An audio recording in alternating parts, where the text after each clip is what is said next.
দক্ষিণ কাছাড়ের ঐতিহ্যবাহী শিক্ষা প্রতিষ্ঠান কাবুগঞ্জ জনতা কলেজ তাদের ৬০তম বর্ষপূর্তিতে বিভিন্ন কর্মসূচির মাধ্যমে আগামী ২২ ও ২৩ জুন উদযাপন করতে চলেছে হীরক জয়ন্তী উদযাপন সমারোহ।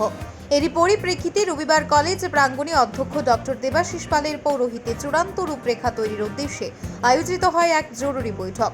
উক্ত বৈঠকে কলেজের শিক্ষক ও অশিক্ষক কর্মচারী, প্রাক্তনী সমিতির পদাধিকারী সদস্যা, শুভাকাঙ্ক্ষী সহ বর্তমান কলেজ পড়ুয়ারা উপস্থিত থেকে বিভিন্ন পরামর্শ প্রদান করেন। হীরক জয়ন্তী উদযাপন সমারোহকে সফল করে তোলার জন্য সকলের সহযোগিতা কামনা করেছেন কলেজ অধ্যক্ষ ডক্টর দেবাশিস পাল। এদিনের অনুষ্ঠানে বক্তব্য রাখেন কলেজের উপাধ্যক্ষ তথা হীরক জয়ন্তী উদযাপন সমারোহের আহ্বায়ক সুজাতা পালিত, আসাম বিশ্ববিদ্যালয়ের পরীক্ষা নিয়ন্ত্রক ডক্টর সুপ্রবীর দত্ত রায়, বাগাবাজার এম.এ. লস্কর জুনিয়র কলেজের অধ্যক্ষ বিষ্ণু রঞ্জন ধর, জনতা কলেজ প্রাক্তনী সমিতির যুগ্ম সম্পাদক মিহির কান্তি ভট্টাচার্য প্রমুখ। উপস্থিত ছিলেন অধ্যাপক যথাক্রমে doctor Munnideep Majumdar, doctor Rusharani Sharma, doctor Sirtaj Begum Laskar, Janata college প্রাক্তনী সমিতির সহকারী প্রচার সম্পাদক কমলেশ দাস, সদস্য কমলেন্দু শুক্লবৈদ্য প্রমুখ। ব্যুরো রিপোর্ট, আজকের বরাক। এক্সিবিশন করার ইচ্ছা আছে আমাদের। সো আমাদের একটা এগ্রিকালচারের এক্সিবিশন করার ইচ্ছা আছে, আর সাস্টেনেবল ডেভেলপমেন্ট গোল একটা প্রোগ্রাম হবে আমাদের এখানে। ফুড স্টল করার ইচ্ছা আছে আমাদের। তাছাড়া আমাদের প্রোগ্রামে যে আমাদের যে স্পিচ বাই গেস্টরা আসবেন, আমাদের কিছু স্পিচ থাকবে। সোভেনিয়র একটা হবে আমাদের, সোভেনিয়রটা আনবেল করা হবে ২২ তারিখে আমাদের।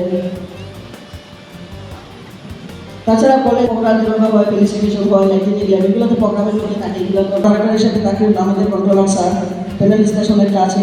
তো তারপরে কালচারাল প্রোগ্রাম আছে আমাদের। এলিমুনি যারা আছে এদের সাথে রিইউনিয়ন আছে, এলিমুনিদের সাথে রিইউনিয়ন আছে।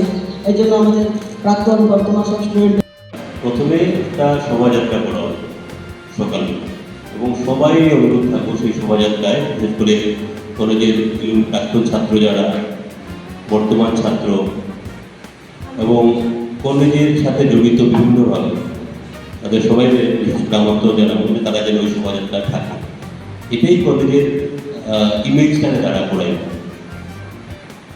এই শোভাযাত্রাটা। ২ নম্বর, ওই দিনই যেহেতু রক্তদান একটা মহৎ কাজ, আজকের দিনে এটা চাইতেছি যে এই ভালো দিনে আমরা এই রক্তদানের একটা শিবির আয়োজন করবো।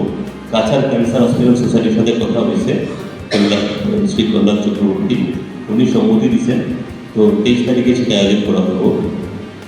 ২২ তারিখে সকালবেলা আমরা পতাকা উত্তোলন করবো। তারপরে আমরা আমাদের যে এই কলেজের যারা প্রাক্তন শিক্ষক বা এই কলেজের যারা ল্যান্ড ডোনেট করছে বা বিভিন্নভাবে যারা সাহায্য করছে, যারা নেই আমাদের মধ্যে, তাদের নামে তর্পণ করা হইব, সেটা একটা থাকবো। এছাড়া আমরা কিছু এক্সিবিশন রাখছি, কলেজের শিক্ষকরাও থাকবো।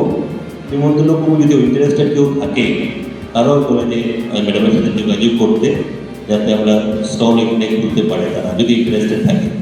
আরেকটা জিনিস, আমরা কিছুদিন আগে আমাদের কলেজে গ্রামীণ ক্রীড়া মহোৎসব একটা করছিলাম, মহিলাদের ক্রীড়া, আমাদের এই অঞ্চলের মহিলাদের ক্রীড়া। সেইখানে বেশ কিছু মহিলা প্রথমবার করা হয়েছিল, বেশ কিছু লোক সারা দিয়ে আইছিল আমাদের এখানে, তাদেরকে পুরস্কার দেওয়া হবে, অনুষ্ঠানে দেওয়া হবে। তো এই হচ্ছে আমাদের মোটামুটি অনুষ্ঠান।